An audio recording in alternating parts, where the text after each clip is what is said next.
The neighborhood that we're in is a little bit more expensive, so I need the child support order. And he said, it's not my problem. It's not my problem that you can't afford a place for them to live. In fact, I hope that's how it plays out, because I want the kids to see that you can't support them. I want the kids to see that you can't afford for them to live in a nice place. And I want them to know that they're gonna have to go through a hardship because of what you did. I see women on this app like crashing out because of how horrible like their ex-husbands are, their baby dads are, just like ruining their life and just, you know, making their life so difficult. And I'm like, oh my God, that's so horrible what those women are going through, and now I'm one of them. I filed for divorce 2 months ago. I've been trying to look for an apartment, and the places that I'm looking at, I need to make 3 times the rent to be able to rent them. And unfortunately, with my job, I'm a CNA, I don't make 3 times the rent. So I need a child support order to be able to add to my income so I can meet the requirement. And I've been trying to get into some sort of settlement with my soon-to-be ex-husband on that. And basically, he is blackmailing me, I guess. He wants me to sign away all rights I have to his military retirement. He is in the Army. Okay, makes he sense. has been in for 18 years. He'll be retiring in 2 years. And I've been married to him the entire time. So the retirement's a marital asset, so I am entitled to part of it. Oh, how evil these men are for not rolling over and letting you take everything from them. You tear his family apart for your own selfish reasons. Take his kids from him and make it as hard as you can to keep them from him, while at the same time demanding he fund your lifestyle under the guise of child support. How dare he not be your personal financial slave? They can play victim all they want, but it won't work on anyone with common sense. Going back and forth and fighting about it, and I just can't take it anymore. I just want to leave. I just want to move out, and I just want to start my life over. So I offer to sign away my right to the military retirement in return for spousal support and the entirety of the savings account that we have. I send the proposal to my lawyer and tell her this is what I'm proposing to do, and she comes back and says, well, this is a bad idea. And then she says, well, you could get a temporary order from the court for the child support, but that's going to cost you $4,000 in legal fees, and it may not be binding because it's only temporary, so you may not even be able to use that to really add to your income. And she goes into this long thing, which I appreciate. I appreciate her telling me the legal stuff, because she's basically telling me you are an idiot to sign this away. And she does all the numbers, and the numbers don't make any sense. Basically, I'm giving away more to get less. She's basically trying to persuade me to kind of wait this out till the final order happens, because it will go in my favor if I can just wait it out. But I can't wait it out because I have to stay in the house with this person. He served in the military for 18 years, while she sat on social media looking for an excuse to divorce him. Now she wants us to believe that he is the villain because he's telling her no to his money. She acts like she's being reasonable or doing him a favor by stating she'll stop going after his retirement as long as he pays her and gives her all of the money in the savings account. She is nothing more than a financial vampire who contributes nothing but wants to take everything. Yesterday he called me the nanny. He said that I'm gonna pay you child support and you're just gonna be the nanny for my kids. When I told him, like, I need to try and stay in the district so our kids can keep going to their school, and the neighborhood that we're in is a little bit more expensive, so I need the child support order. And he said, it's not my problem. It's not my problem that you can't afford a place for them to live. In fact, I hope that's how it plays out, because I want the kids to see that you can't support them. I want the kids to see that you can't afford for them to live in a nice place. And I want them to know that they're going to have to go through a hardship because of what you did. Here's a simple solution. Why don't the kids live with the dad if you're concerned about them needing to stay in the same school? She nuked her own family for no actual reason, and then is crying on social media because he is forcing her to be accountable for her own actions. She thought she could divorce him, and he would still have to take care of her like he did when they were married. His responsibilities are his kids, not an overgrown adult baby that acts like a kid. Pressure campaign that he's been putting me under for the last 2 months since I filed is really him trying to get me to drop the whole thing. I honestly believe that. I honestly believe he just wants me to drop the whole thing. If I went to him and I said, okay, I'm just gonna drop the divorce, got rid of my lawyer and then didn't do anything, I think he'd drop his lawyer and we would just go about life like before. I honestly believe that. I just think he doesn't want to not be married anymore. To me. Not because he loves me or anything like that, but just because this is a big inconvenience to him. It's a big inconvenience, and he has to do all of these things he doesn't want to do, and all he wants to really do is just go to work, come home, play video games, watch some corn, and nap. And I'm disrupting all of his plans with my annoying, irritating divorce. This is very long, but I'm hoping that a woman's gonna see me, see what I'm going through, and say to yourself, I don't want to go through that. And it could easily be me, because it could easily be you. I am not special. I'm not special or unique. I'm just a woman.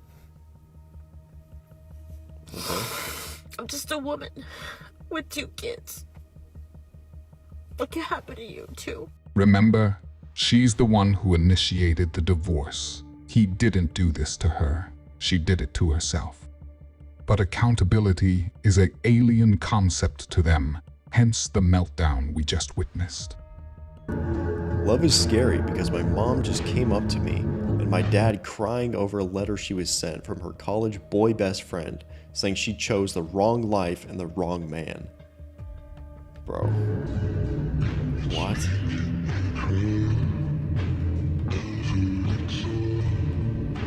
Yeah, that's the end of that relationship. Best dating stories. I'm just sitting across from this person. I'm listening to them go on and on and on with the I and I and I and I and me and me and me and me. I'm like, she's giving presentation to me about how great they are, and that's okay, that's fine, but like, let me breathe in between sentences, and then, maybe that'd work out a little bit better. Why can't you attract a high value man because you go out in lingerie and you don't know how to cook? You get dressed up for your girls every single time you guys go to brunch, but you won't get dressed up for your husband. So don't say that you want a rich man if you don't take care of yourself. Why is your husband constantly annoyed with you? Probably because you nag him all day. And when you tear down your husband's name in public, you are misrepresenting him. Have you guys ever noticed that you'll rarely see a single guy out in public? I was talking to one of my girlfriends about this. You'll never see a single guy just out and about at a cafe or market. They're usually with their girlfriend. And I'm sure there's exceptions to the rule. I don't know. If you're a single guy and you actually are out in the wild doing stuff, what do? Where are you at? New ick unlocked. When men have an itch. I'm on a walk and some guy in front of me just stopped to itch his leg.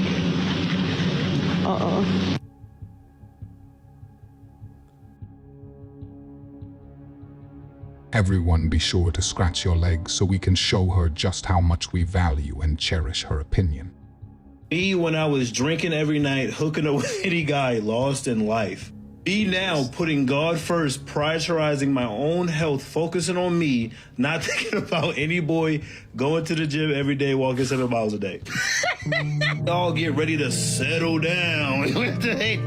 I'm happy I've been out the game 6 years. He is currently packing his bags and also packing our kids' stuff because he is going to leave to another state, all because I cheated on him with a mutual friend. My husband and I have been together for a while. No, I don't think there was any issues in the relationship or marriage whatsoever. I actually thought our life was pretty perfect, but then I decided to talk to one of our mutual friends, and one thing led to another. I think I was just really tired of the fact that my husband was constantly working to make sure that we had a roof over our heads and to make sure that everything was paid, and so I just felt very lonely, so I decided that I was just going to message his friend, just like we are friends, nothing else, that was it. And then all of a sudden it just led to something else. I mean, at least I had the actually tell my husband what was going on because I could have kept it from him. I could have just moved on without telling him about his reaction because he was not freaking out or panicking. He just said, okay. And then he said he was going to pack his go, but he was also going to take the kids. He was very demure, if I can say that word. I just thought he was going to accept the fact that I was cheating on him and then we could just move on and, continue with our perfect lives. But no, he instead chose